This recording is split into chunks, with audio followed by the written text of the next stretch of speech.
Afghanistan, a land of rugged mountains and hidden valleys, has long defied conquest, earning the chilling moniker the Graveyard of Empires, where Alexander the Great, the Persians, Mongols, British forces, and even the Soviet Union all faltered against the relentless terrain and the indomitable spirit of its people. In the wake of September 11, 2001, when the United States launched Operation Enduring Freedom to dismantle the Taliban regime harboring al-Qaeda terrorists, American troops faced the ultimate test of modern warfare against a foe that seemed to vanish into the labyrinthine mountains and cave networks of Kandahar, the heart of Taliban resistance, where every peak and ravine concealed potential danger, and the air carried both the scent of conflict and an eerie silence that spoke of secrets long untouched by outsiders. The U.S. military deployed highly trained special operations units,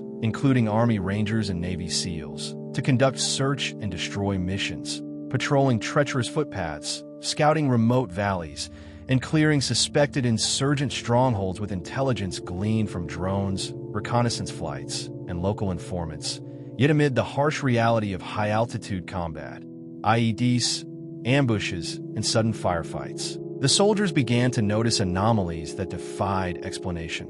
Heat, signatures on infrared imaging that dwarfed human scale, shadows moving with unnatural grace through the trees, and signs of enormous creatures interacting with the landscape, leaving behind torn military gear, shredded uniforms, and unidentifiable footprints. In early 2002, one patrol vanished completely, prompting a special forces team to track their last known coordinates, discovering a trail of devastation leading to massive cave entrances, littered with bones that suggested a predator far beyond human capability. And before comprehension could set in, the team encountered the unimaginable, a giant, over 13 feet tall, wielding a massive wooden spear, its scarlet hair flowing wildly, bellowing a primal roar that reverberated off the cliffs, and with terrifying strength, it struck down one of the soldiers, lifting him off the ground before the remaining team unleashed a fusillade of gunfire, finally felling the colossal creature,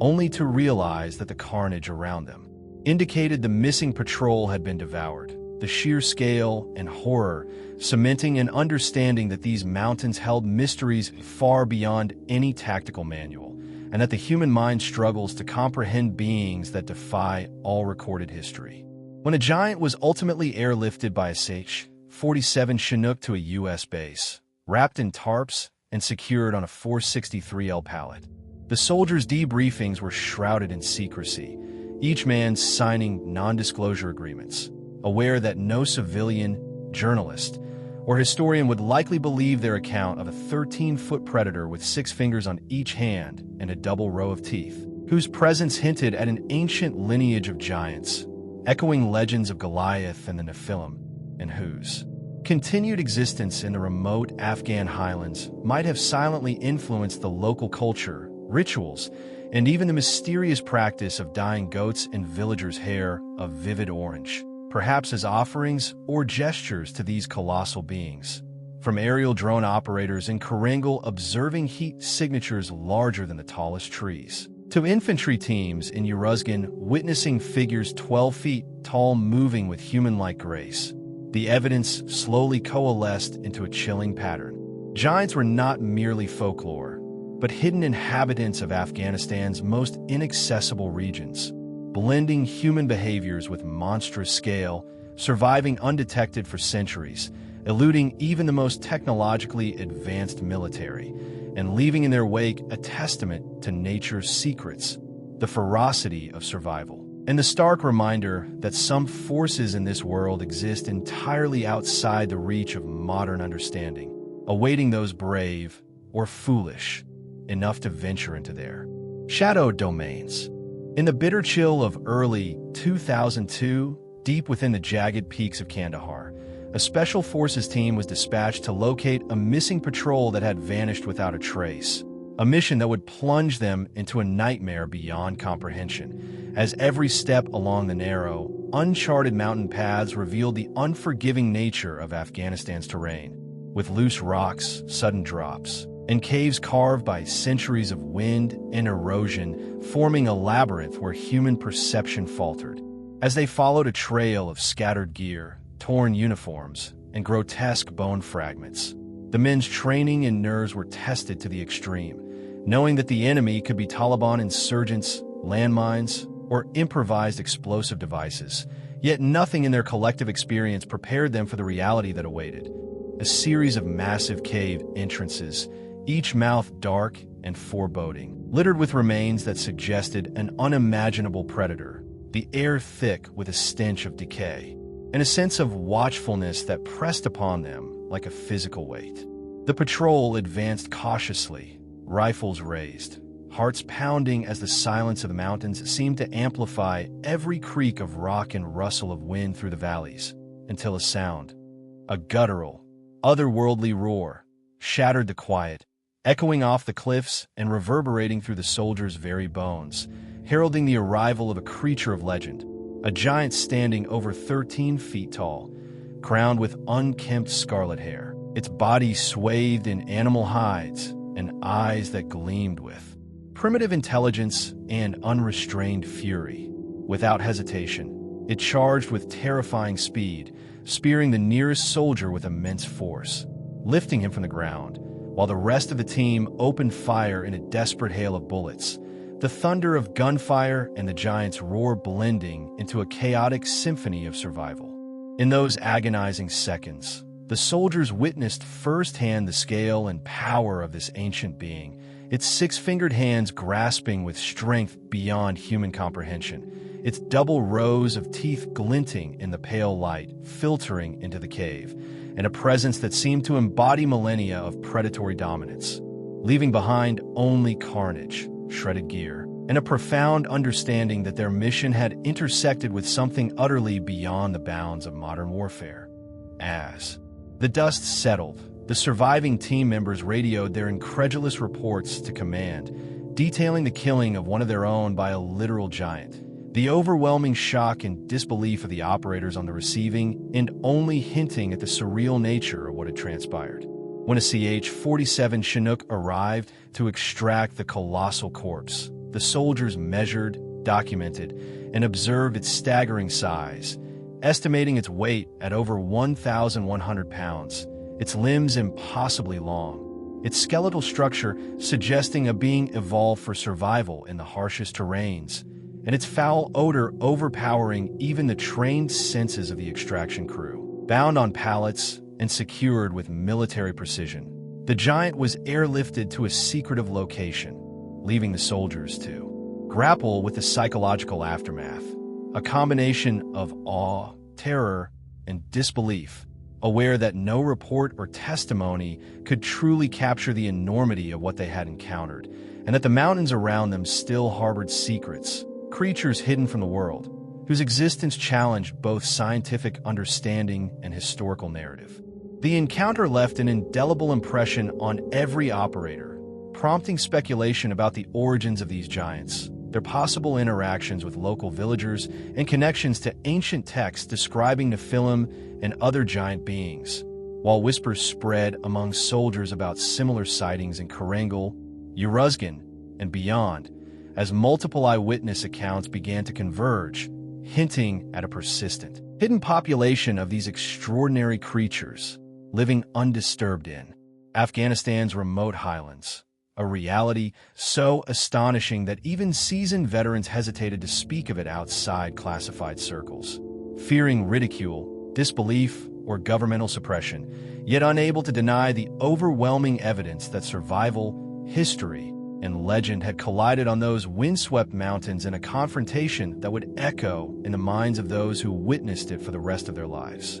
Following the harrowing encounter in Kandahar, whispers of giants began to spread discreetly among soldiers, each account adding threads to a tapestry of fear and fascination. Yet the truth remained buried beneath layers of secrecy, classified reports, and disbelief.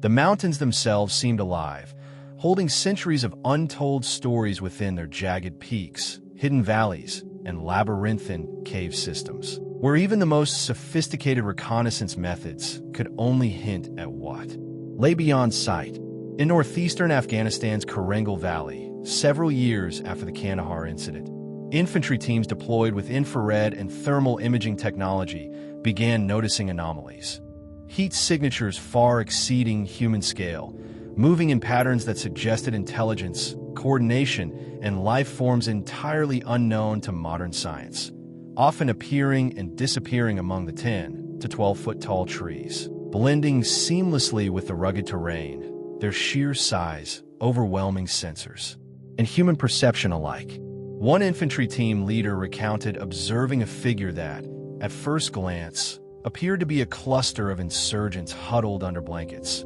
only for the silhouette to stand upright, revealing a towering presence at least as tall as the surrounding trees, striding across the mountainside with ease and grace, its movements deliberate yet unervingly fast, covering impossible distances, and vanishing into a neighboring spur before further identification could be made, leaving the soldiers questioning the boundary between reality and hallucination induced by exhaustion and altitude. The soldiers, hardened by years of combat, were forced to confront an unsettling possibility. The giants were not singular anomalies, but part of a hidden population, surviving undetected for generations, their existence perhaps influencing local customs, rituals, and the subtle interactions between humans and the environment. Cultural observations by deployed personnel suggested that villagers occasionally dyed their hair and even goats a vivid orange, a practice that,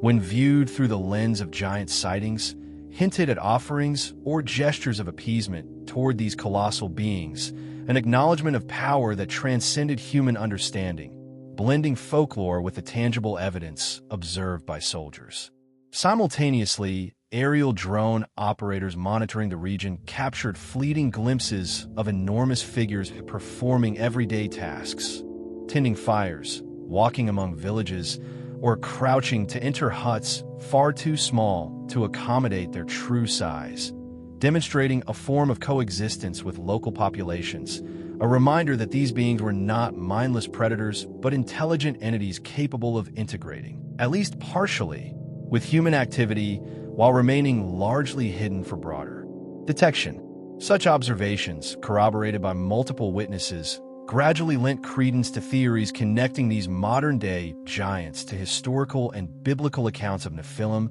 Re-Fates, and other giant races mentioned in ancient texts, invoking imagery of warriors like Goliath and King Og,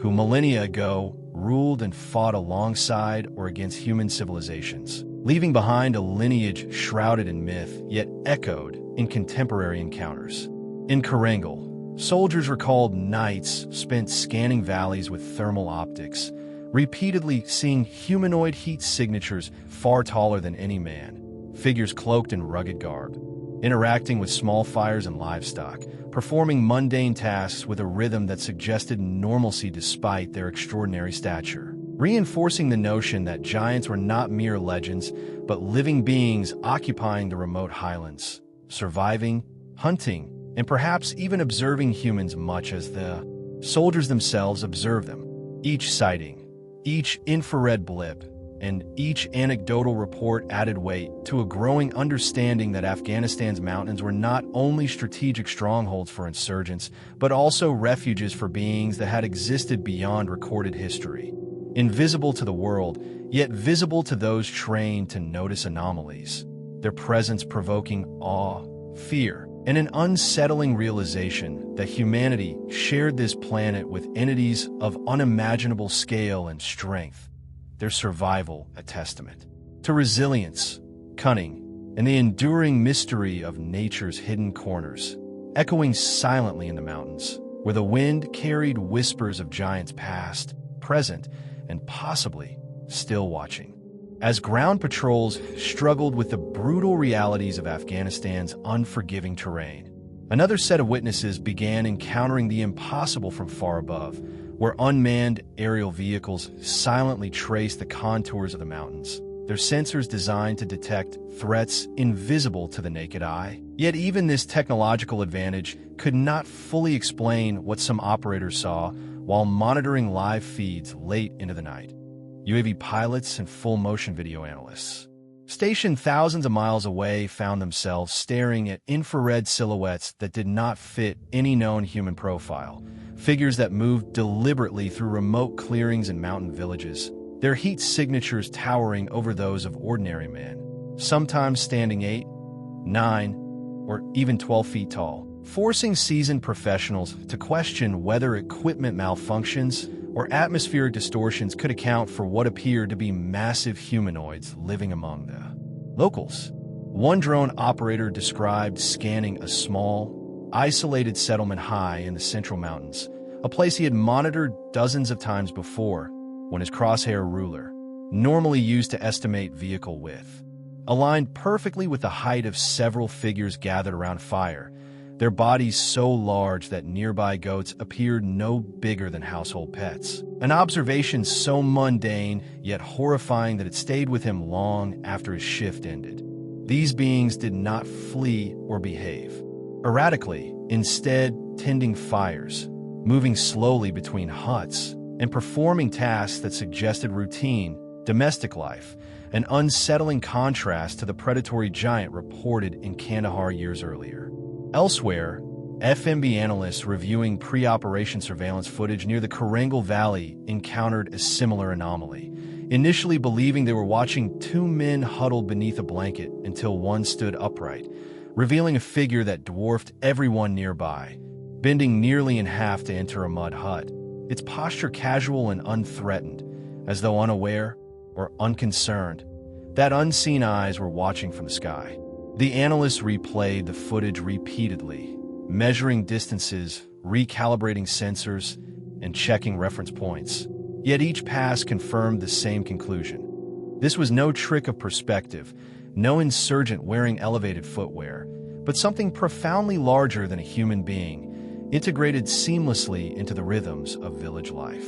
These observations shattered the assumption that giants were solely solitary predators hiding deep within caves, instead suggesting a far more complex reality, one in which some of these beings lived among humans, possibly tolerated, feared, or even respected by local populations who had learned over centuries to coexist with forces beyond their control. This coexistence raised unsettling questions among intelligence personnel. Were these giants remnants of an ancient race mentioned in religious and historical texts, or an entirely separate evolutionary branch adapted to extreme environments? Were they protectors, predators, or something in between? And perhaps most disturbing of all, how many more remained unseen in regions no drone ever scanned, in valleys where satellites could not peer and where no patrol dared to venture? For every confirmed sighting logged quietly and filed away without explanation,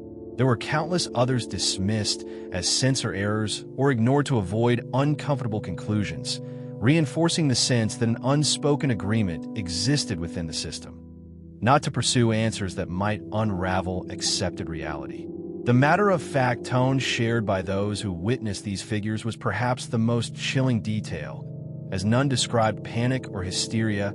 only a calm recognition that something extraordinary had been observed, something that defied doctrine, biology, and modern military understanding, yet undeniably existed within the data they were trained to trust. As years passed and deployments ended, these men carried their memories into civilian life, reluctant to speak openly for fear of ridicule, yet unable to fully dismiss what their own eyes and machines had confirmed, adding further weight to the growing body of testimony that Afghanistan's mountains were not merely battlegrounds for human conflict, but sanctuaries for beings older than nations, older than war itself, quietly enduring beyond the reach of modern civilization, seen only in fleeting moments when technology and curiosity briefly pierced the veil. As accounts from soldiers, drone operators, and intelligence analysts accumulated across different provinces and years, a haunting pattern emerged,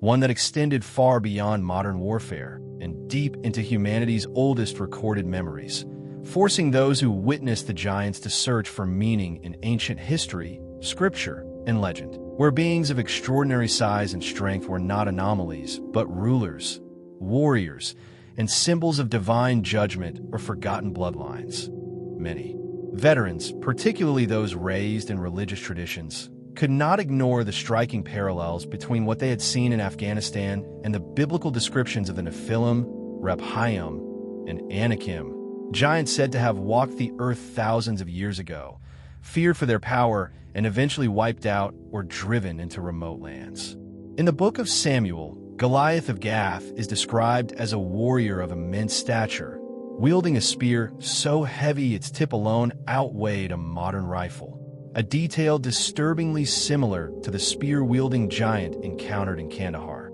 whose 6 fingers on each hand echoed the account of another giant slain by King David's warriors, a man with 24 digits in total, suggesting not coincidence but continuity, a genetic trait preserved across millennia. Equally compelling was the ancient record of King Og of Bashan, whose iron bed measured 13 feet long, implying a body size nearly identical to the modern estimates of the Kandahar giant, a ruler remembered not as myth, but as a historical adversary described in sacred texts. These correlations raised an unsettling possibility that remnants of an ancient race had not vanished but retreated, surviving in the world's most inaccessible regions, where human expansion, surveillance, and conquest failed to reach, and nowhere fit this description better than Afghanistan's vast and unforgiving mountains. Local customs observed by deployed troops added another layer to the mystery, particularly the recurring practice of villagers dyeing their hair and livestock a bright orange red,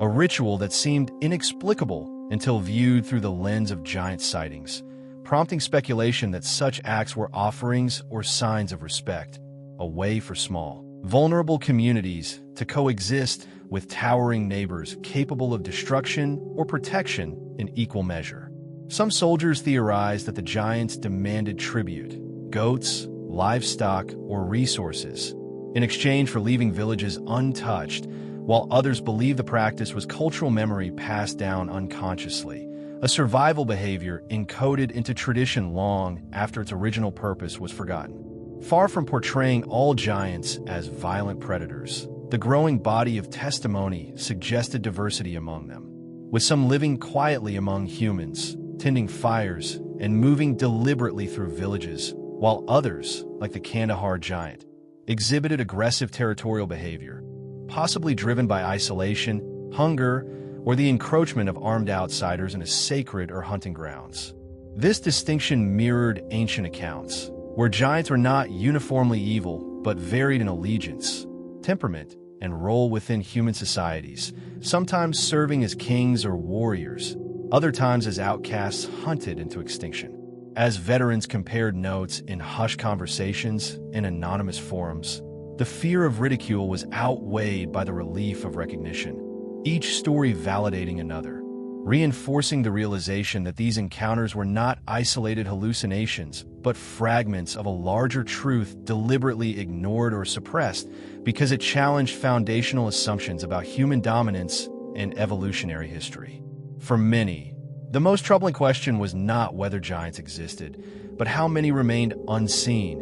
and whether governments, knowingly or not, had chosen silence over investigation to avoid destabilizing public belief systems, religious narratives, and scientific paradigms. In this light, Afghanistan's reputation as the graveyard of empires took on a deeper meaning, suggesting that beyond military defeat, the land itself resisted domination by preserving secrets that no empire could fully uncover, secrets older than borders and ideologies, guarded by stone, silence, and beings whose bloodlines may stretch back to the dawn of civilization, waiting patiently in the shadows for humanity to either rediscover them or forget them once again. Despite the growing number of encounters scattered across Kandahar, Korengal, Kunar, and Uruzgan, what bound every witness together was not fear alone but silence, a silence reinforced by military culture, classification, and the unspoken understanding that some truths were too disruptive to be acknowledged openly, especially when they threatened to unravel accepted explanations of history, biology, and humanity's place in the natural order. Soldiers who had faced death in firefights found it far easier to recount combat than to describe the towering figures they had seen moving through thermal scopes or standing upright among trees taller than houses. because admitting to giants invited ridicule, damaged credibility, and risked careers built on precision, discipline, and rational judgment. Many of the men involved in these sightings were seasoned professionals. Infantry leaders, special operations veterans, UAV pilots, intelligence analysts. Individuals trained to observe, measure, and report reality as it is, not as imagination or fear might distort it,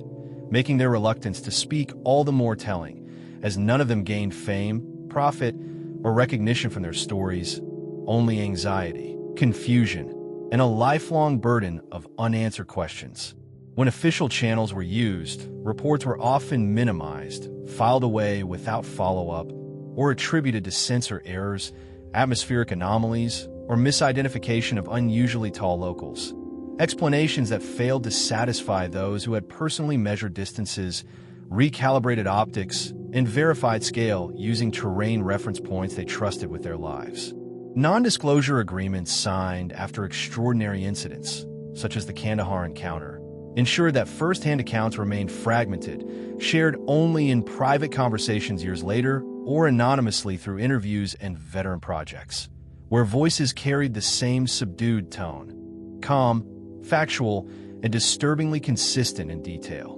This culture of silence created a vacuum where speculation flourished, yet paradoxically strengthened the credibility of the accounts themselves, as the lack of sensationalism suggested genuine experience rather than invention. No one spoke of glowing eyes or supernatural powers, only of size, movement, strength, and presence, characteristics that pointed not to fantasy, but to something biological, physical, and terrifyingly real. As years passed, some veterans came to believe that these giants were deliberately avoided rather than hunted, seen as neither enemy combatants nor legitimate military targets, but as anomalies best left untouched, their existence posing no immediate strategic threat unless provoked, a perspective reinforced by local warnings given through interpreters, where villagers advised patrols to avoid certain mountain regions inhabited by pale-skinned, towering figures who threw rocks and harassed